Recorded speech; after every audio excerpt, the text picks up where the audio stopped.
Shut up! Yes, thank you. This is what we call the rush of life. Busy, busy, busy, catching trains, stuck in traffic jams, attending boring meetings, and studying. And last but not least, at the end of every single day, what the hell did I do which was really worth my time today? Hands up for all the people who recognizes this rush of life. That's what I thought.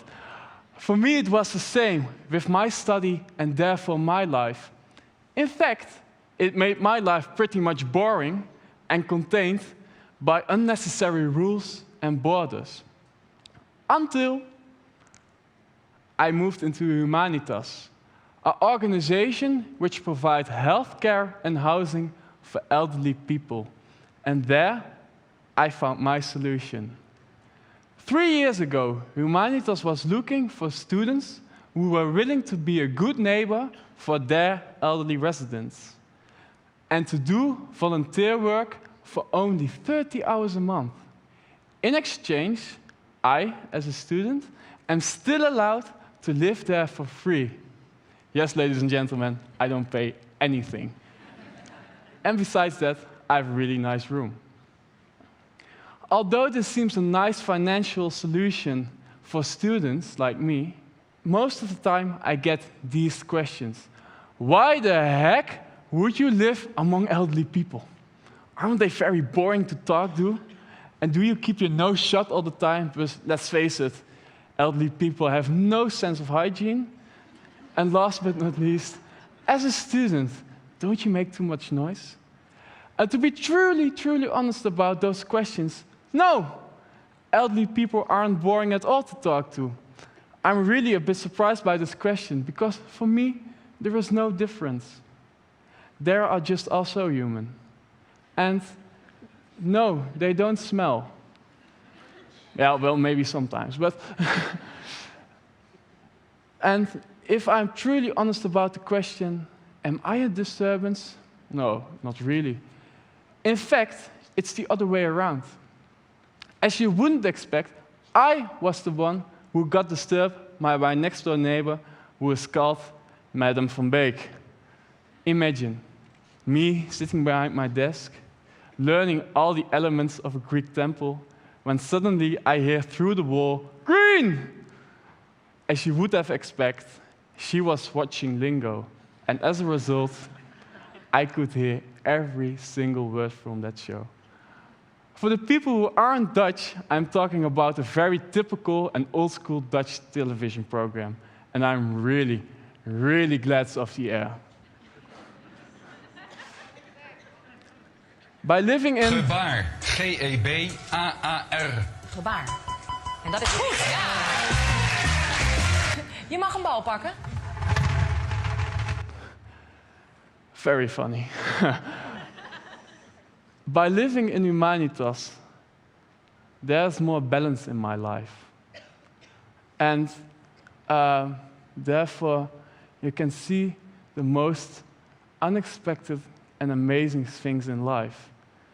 3 years has passed now, and after a really, really busy day at school, goals to achieve, making lots of architectural drawings, drinking lots of coffee because I cannot do without after a full night of partying, and the girl I met last night and sending me a selfie every damn 10 minutes.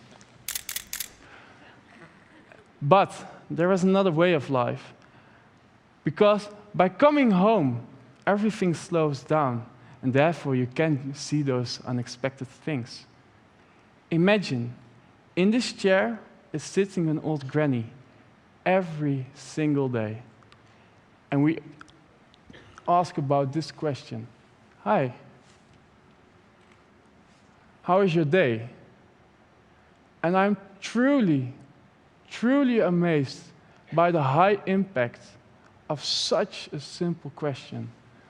By real mutual interest, boundaries disappear. And as a result, for both elderly and younger people, their social skills are still being developed, which means learning from each other has become a lot more easier.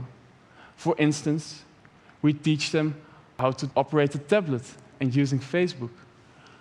We as students bring the outside world in.